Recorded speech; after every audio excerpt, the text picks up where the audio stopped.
Hi friends, ఈరోజు మనం శ్రీమద్ భగవద్గీత సప్తదశ అధ్యాయం శ్రద్ధాత్రయ విభాగ యోగ సారాంశాన్ని చెప్పుకుందాం. అర్జునుడు శ్రీకృష్ణుని ఇట్లు ప్రశ్నించుచున్నాడు. కృష్ణ, శాస్త్రవిధిని అనుసరింపక తమ పూర్వుల నుండి పరంపరగా వచ్చు శిష్టాచారమును ఆస్తిక బుద్ధితో దేవతార్చనాదులు చేయువారు అట్టి వారి ప్రవృత్తి సాత్వికమా లేక రాజసమా లేక తామసమా? శ్రీకృష్ణుడు దానికిట్లు సమాధానమిచ్చుచున్నాడు. జన్మాంతరకృత సంస్కారమును అనుసరించి ఈ శ్రద్ధ ఏర్పడుచున్నది. ఎవరు ఎట్టి అంతఃకరణ కలవారో అట్టి శ్రద్ధారూపముగా సాత్వికుడు గాని రాజసుడు గాని తామసుడు గాని అగుచున్నాడు. సాత్వికులు దేవతలను, రాజసులు యక్ష రాక్షసులను, తామసులు ప్రేత భూత గణములను పూజింతురు. సత్వ రజస్తమో గుణములు తెలియుటకు మరి ఒక మార్గము లేదు.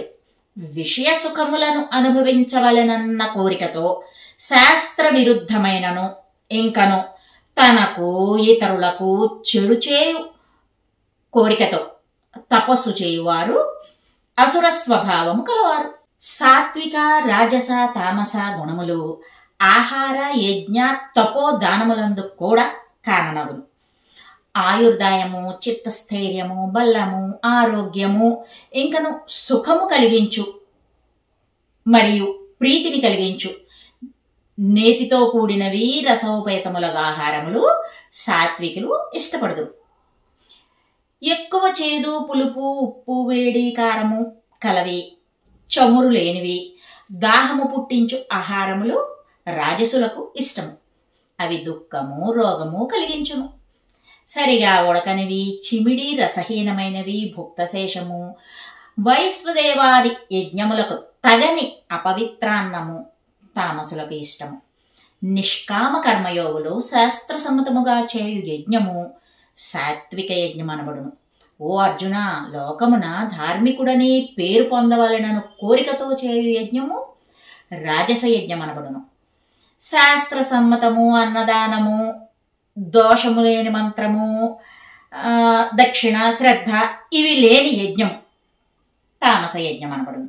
బ్రహ్మ, విష్ణు, మహేశ్వరాది దేవతలను, శ్రోత్రియులకు బ్రాహ్మణులను, తల్లి, తండ్రి, ఆచార్యులను, బ్రహ్మవేత్తలను పూజించుట, ఏకత్వము, బ్రహ్మచర్యము, అహింస ఇవి శారీరకమైన తపస్సు అని చెప్పబడును. మరి భయ దుఃఖాదులు కలిగించకుండుట, సత్యము, ప్రియ భాషణము, ఈ చతుర్గణములతో కూడిన వాక్యములను పలుకుట, వేదాధ్యయనము చేయుట ఇదియే వాగ్రూపమైనటువంటి తపస్సు. సౌమనస్యము, అంతఃకరణ శుద్ధి ఇవి మానసిక తపస్సు అనబడును. ఫలాపేక్ష లేక ఏకాగ్రచిత్తులై పరమ ఆస్తిక్య బుద్ధితో చేయు కాయిక, వాచిక, మానసిక తపస్సు సాత్వికము. సత్కారము, గౌరవము కోరి చేయు తపస్సు రాజసము. ఇది తాత్కాలికము, అందును అనిశ్చితమగు లౌకిక ఫలములను ఇచ్చును. వివేకము లేక దేహేంద్రియములను కష్టపెట్టుకొనుచు ఇతరుల వినాశనము కొరకు చేయబడు తపస్సు తామసము. దీని వలన ఇహపర భ్రష్టులగుదురు. పుణ్యక్షేత్రములందు, పుణ్యకాలములయందు విద్యా తపస్సంపన్నులకు ప్రత్యుపకారాపేక్ష లేక చేసిన దానము సాత్విక దానము. ప్రత్యుపకారము కోరి గాని, స్వర్గాది ఫలము కోరి గాని, ఖేదముతో గాని చేసిన దానము రాజస దానము. యోగ్యత లేని వారికి తిరస్కార భావముతో ఇచ్చడి దానము తామస దానము. ఓం తత్సత్ అను ఈ మూడును బ్రహ్మవాచకములు. ఈ బ్రహ్మవాచకముచే బ్రాహ్మణులు, యజ్ఞములు, వేదములు నిర్మింపబడినవి. అందువలన ఓంకారమును ఆద్యంతములందు ఉచ్చరించుచు వేదవాదులు శాస్త్రోక్త యజ్ఞ తపోదాన క్రియలను అనుష్ఠించుచున్నారు. తత్ అను బ్రహ్మవాచకమును ఉచ్చరించుచు ముముక్షువులు ఫలమును ఆశింపక వివిధములగు యజ్ఞ తపోదానములు చేయుచున్నారు. పార్థ, అస్తిత్వ సద్గుణ శ్రేష్టత్వమును తెలుపుటకు సచ్చబ్దము వినియోగింపబడుచున్నది. యజ్ఞ తపోదానములందు సత్ అని చెప్పబడుచున్నది.